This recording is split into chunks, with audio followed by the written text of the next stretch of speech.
What's going on, Junkie Nation? Gorgeous George and Goes are back, delivering another superstar from the sport of mixed martial arts. Today, we get to talk to Bellator bantamweight interim bantamweight champion Raufeon Stots, who's got a big fight coming up against Danny Sabatello at Bellator 289. This fight will also be a semifinal in the Bellator World Bantamweight Grand Prix, as well as a title defense. Did I get all that right, Yeah, Raufeon? exactly right, man. Exactly right. See, Israel Adesanya likes to take credit for when he was unifying. He says, well, that was the title defense, but in reality, it wasn't, because the minute the fight started, the interim goes away and the undisputed is defending his title. No disrespect to Izzy, right? But you Okay. are defending your interim title. This goes down as a title As defense. it, yeah, for sure, yeah.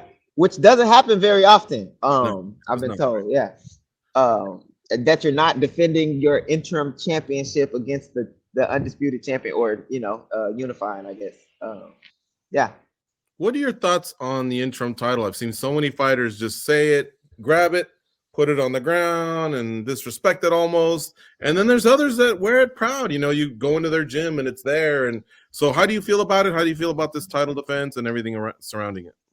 I'm happy. I'm happy with the title, or I'm happy with the interim title.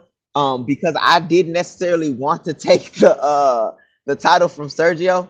I feel like now I'm like a legitimate, champion. Also because I beat a former champion, or the same champion that Sergio beat. I feel like I'm a legitimate champion. I feel like I'm the and since I'm defending it, I feel like I'm just a separate champion. I don't know if it's like an interim champion. I don't feel like I'm like I'm not a champion unless I beat Sergio. So like I appreciate the interim championship. Like I don't see it being no different for me than being the undisputed. I feel like it feel a little better just because I didn't have to take it from somebody I like. Good. I'm glad you feel proud of it, because Yeah. it is a legitimate belt, and you're Yeah. going after another legitimate belt in the World Hmm. Grand Prix that you guys are doing. Do you know the Yeah. historical significance of the Grand Prix in the past through Strikeforce and Pride, and maybe even the early tournaments in the UFC? Have you ever followed those or just read up on them? No, I haven't.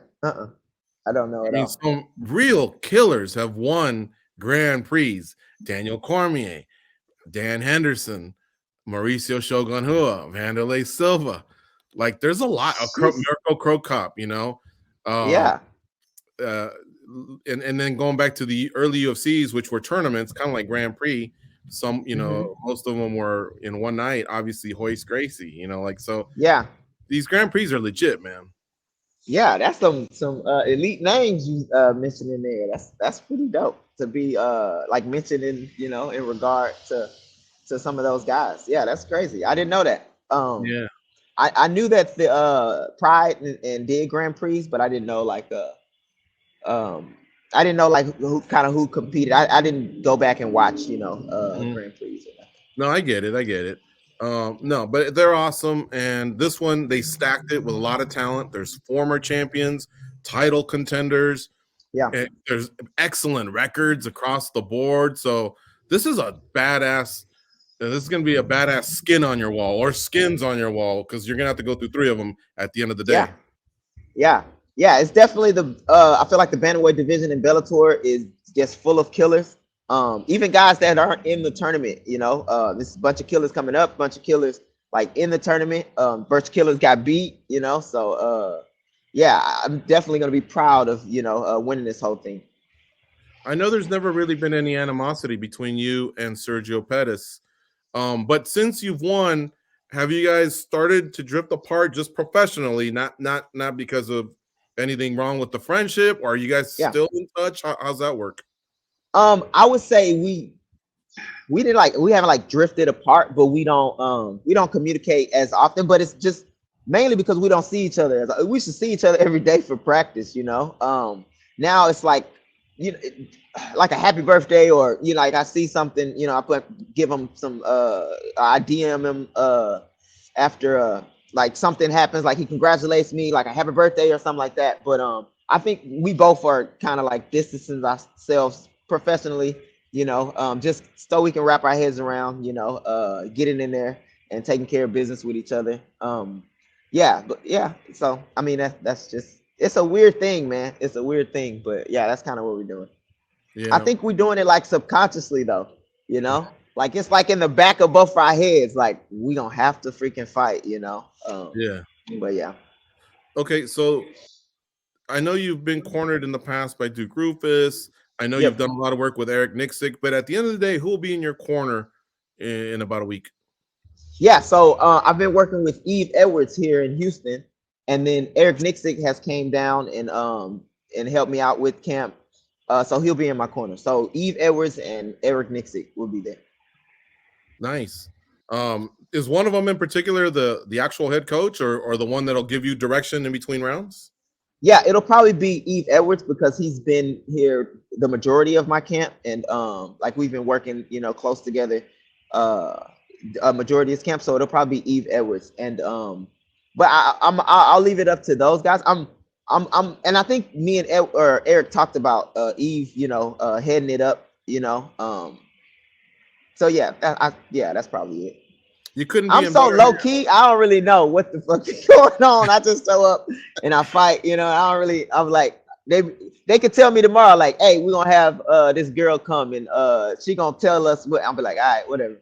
Like, it's cool. I'm gonna go in here beat the shit out of this dude. So I don't give a damn.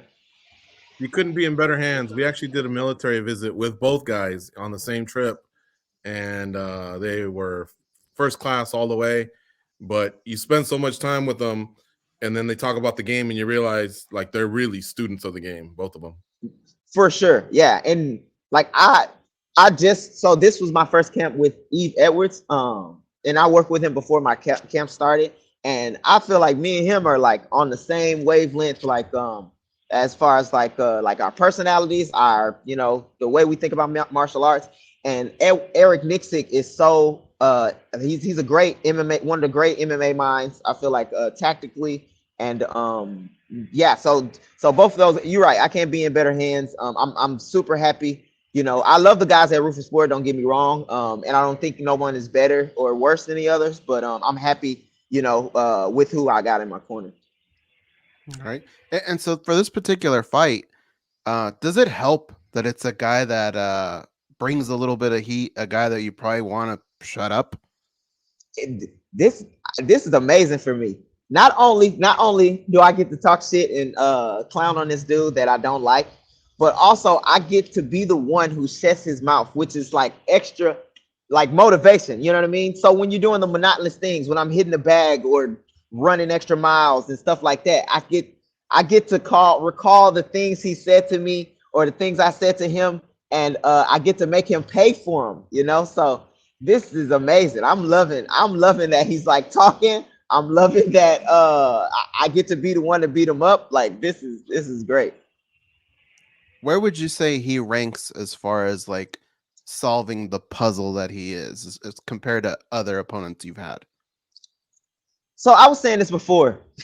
The dude is literally a wrestler, and his whole game is a facade. Even the way he talks. So everything. So he's the probably the most one-dimensional fighter that Bellator has, but he does a good job of making people forget that. You know, like that's his whole facade. It's like, yeah, I'm coming here to crush this guy. I want to hate this guy. I want to. But then you're gonna go in there, you're gonna cuddle somebody goddamn legs the whole fucking 5 rounds. Like that's what you gonna do, you know? So like that, I know that's all he's doing. So he don't rank very high for me for like I think he's one of the easiest opponents I'm gonna have, you know, to date. Just because you don't see very many one-dimensional fighters. He's smart, he's a smart one-dimensional fighter, but he's still a one-dimensional fighter. So the other day, somebody asked me, it may have been Goes here. Somebody asked me, what's your dream team for Bellator broadcast?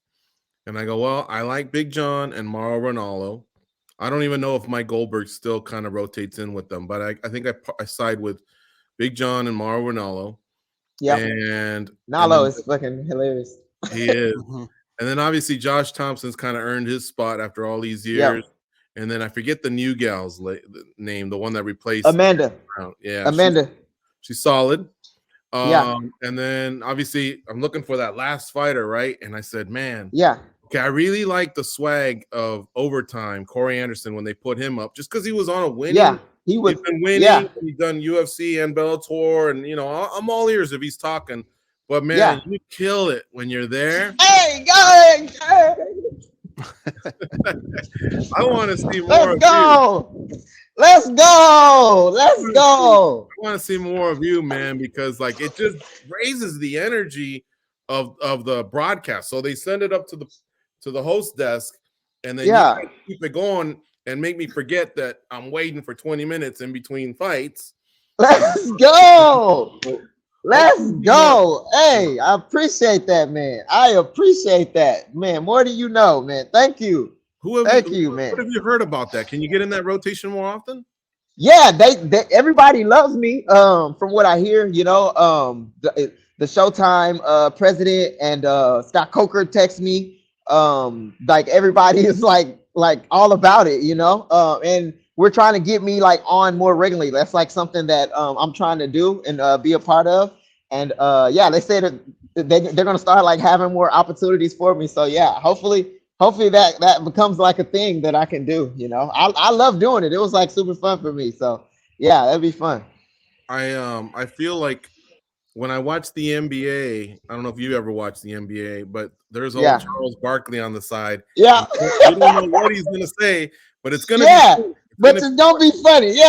Yeah, and it's gonna make everyone laugh on the side. Shaq's laughing on the side, but he's usually spitting some truth in there as well. So I could see something like that for you. You know what I mean? Yeah, man. I appreciate that, man. Thank you. Hell yeah. I'm gonna try to get on. I love being on the broadcast side of things. That was super cool. How do you make sure that you are staying as hungry as you were when you were chasing belts, and now you're defending belts? How do you make sure you stay just as hungry as you were then, and hungrier than the guys that are chasing you? Because when they wake up, they probably got your face on the refrigerator with darts or a target. You know what I mean? You're being hunted. Yeah. Well, I've made so for myself, like I don't necessarily I'm not like chasing like people. I was never like chasing people. I was chasing like the ultimate form of myself. So I have like goals of progression. I have like goals of progressions that I still need to meet, so I feel like it's gonna be hard to catch me because I'm chasing me. I'm chasing being a better me every day, you know what I mean? And I have like contracts with myself that I've set in place that I can't, regardless of how big my fights gets or who I'm fighting, like my training is my training and my progression is my progression, and I have to stick to that, you know what I mean? To just for me, for me to believe that I'm the best in the world, for me to you go out and perform like I want to perform, I have to be committed to my progression. So I think that's how I stay hungry. And then like the fights for me are just like expression of, the hard work I put in, year round, because I don't even see myself like having camps. Like as soon as the fight is over, I'm going to be looking to progress more, so I think that's how I do it. So let me put it to the test. Let's say Eve Edwards texts you right now and says, hey, after the medicals, don't forget, we got an important practice. We're going to tidy up some game planning and, all that stuff, right? But right after that, Coker says, hey, you got some fans out there, man. The Rock, Tom Brady, and Halle Berry are in H-Town right now, and they'd love to take you out to dinner because they just love you. Yeah. Would you go off that practice and somehow get to that dinner and then get back to Eve's? Or would you tell them they got to wait till after this fight and possibly blow your own an opportunity there? Yeah, I would probably blow that opportunity. I've blown some opportunities, I've blown some opportunities, to do practice. I mean, I've sacrificed a lot, I'm sacrificing time with my kids, there was last week, like I'm here with my kids, so I'm not like sacrificing as much, but there was a time, like it was a Friday night, we were going to go do something, but I was like, hey, I got to, I'm committed to this training. I have to train. I have to do my shadow box round, my boxing rounds, and my jump rope. I have to do this, but my kids wanted to like play with me, you know, so I let them come in. Like I do it in the garage. I let them come in the garage so they can spend time with me. But I have to tell them like, hey, when this, so there's a timer that turns red when it's like work time, and then green when it's rest time. And I'm like, yeah, like this 5 minutes of red, like you can't play with me. Like, and it hurt my heart to say to like the kid, like no, like I have to focus on what I'm doing right now. But when it's like 30 seconds of break, then we can play, you know. So like I'm doing like stuff like that all the time, you know, and that drives me even more, you know, because not only me sacrificing time, it's my family, you know, and they didn't ask for this. This is not their dream, you know. So yeah, that's one of the things that keep me hungry too, I suppose. It's good to hear. I always think that athletes just get derailed in the end by the distractions, you know, because they don't stop being an elite athlete.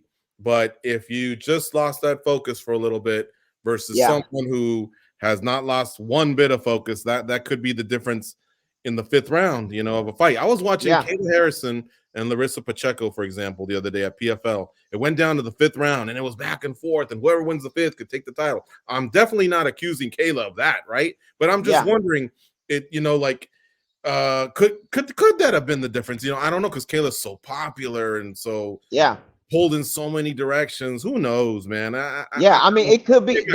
I've seen, and that's the other thing. So I've been blessed to where I've seen, and I've had like coaches like Jens Pover was one, and I pay attention. Jens Pover, Tyron Woodley, Anthony Pettis, Ben Askren, that's been champions, like the best in the world, guarded the best in the world. And I like asked them. I have like candid conversations with them. Like, okay, what do you feel like you dropped off? Like you went from, you know, being the best in the world. What do you feel like you dropped off? You know, and they all have given me nuggets, and all of it is kind of the same. You know, like you shouldn't watch somebody or watch somebody's work like while they're at the top, because a lot of times it doesn't compare to what they did to get there.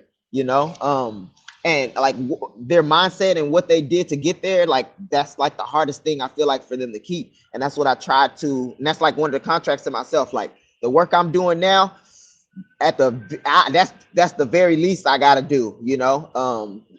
The work that I did to get to this point, that's the lowest point for now on. Every fight now, everything that I do is the biggest fight. Every opportunity is the biggest opportunity. So you know, I gotta keep raising the bar.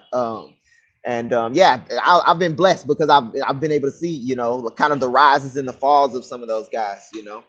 Yeah, it's always fun talking to you, and we wish you the best. We've seen you, you know, from victory days and just progressing all the way to now you being a world champ. It makes us happy because you really seem like a good guy, and you've kind of stayed humble, you know, like along the way, and hungry, and so that's cool. A little bit. I saw my taco meter every now and then, you know what I'm saying? Yeah, I mean, I do a little something, you know what I'm saying? And we'll definitely stay in Coker's ear to keep you on that desk.